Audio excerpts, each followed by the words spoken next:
Magandang umaga sa inyong mga kapitsay. Ay nakaisip na ba kayo ng gagawin yung putahe itong darating na Pasko? Kung hindi pa, tuturuan ko kayong gumawa ng simpleng fruit salad. Mga kapitsay, ating simulan. Gora na!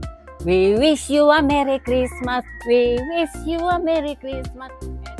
Mga kapitsay, simple lang yung ating gagamitin. Kung anong kaya ng budget nyo, pwede.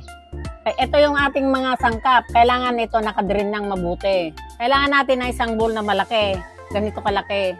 Kala nyo ba itong mga ganitong bowl? Ito yung mga lumang bowl na malalaki. Meron tayo ditong kaong. Kaya natin itong kaong sa bowl. Ito yung ating gagamitin na fruit cocktail na 400 grams. Kailangan nakadrain mabuti. Lagyan natin ng kaong.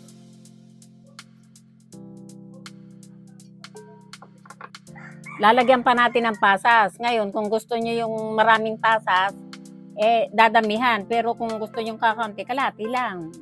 Kalahati lang ilalagay nyo. Meron tayong mansanas na dalawa. Ito, dalawang malaki. Hihiwain natin ng pa-cubes na maliliit. Huwag na natin isama yung pinakagitna. Pwede tayong maglagay ng keso dahil wala tayong budget. Kung hindi na tayong maglalagay.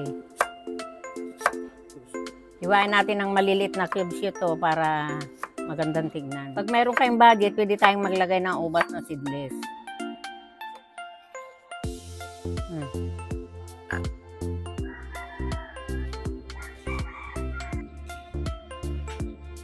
Pag marami-rami pa kayong budget, pwede nyo haluan ng ibang prutas. Mga sariwang prutas, kaparis ng ubas, cherry, at saka pears, pwede nyong haluan.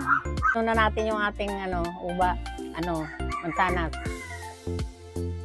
Tapos imikos-mikos nyo lang mga kapitsay para mahalo. Ayan. Para makombine yung nilagay natin ng mga ingredients. Sarap. Tingin pa lang. Ang susunod natin gagawin yung pinaka-exciting part. Gagawa na tayo ngayon ng ating syrup na siyang magpapasarap sa ating salad.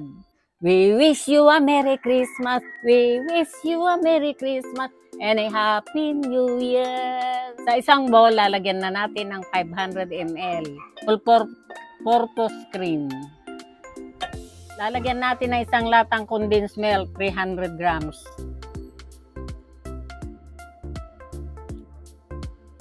Lalagyan natin ng evaporated filled milk, 150 ml. Ito ang magpapasarap sa ating fruit salad. Kailangan hindi masyadong matamis. Halu-haluin lang natin na ganito. Mikos-mikos lang natin. Mikos-mikos. Pagkatapos, lagay na natin yung ating syrup dito sa prutas. Tapos, haluin natin to ng para mikos-mikos natin na ganito para sumarap. Masarap dito mga kapitsay, lalagay natin sa ref ng overnight. Ang kadali ang paggawa ng fruit salad na simple at fruit salad ng Pilipino.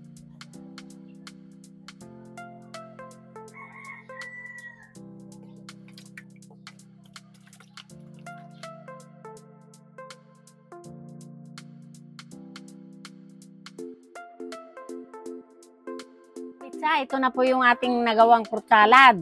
Sana inyong masubukan. Huwag niyong kalimutan i-like ang ating video at huwag niyong kalimutan mag-subscribe dyan sa ibaba para sa marami pang recipe ni Lula Vlogger. Narito na yung mga excitement na parito na yung susunod natin gagawin ay ang ating syrup. Susunod natin gagawin mga kapitsay ang pinaka-exciting na part. Ang susunod natin gagawin mga kapitsay yung pinaka-exciting na part. Ang susunod natin gagawin ngayon ay pinaka-exciting part ng lagyan natin ng kaong. Mga kapitsay, ito na yung ating homemade na longganisa.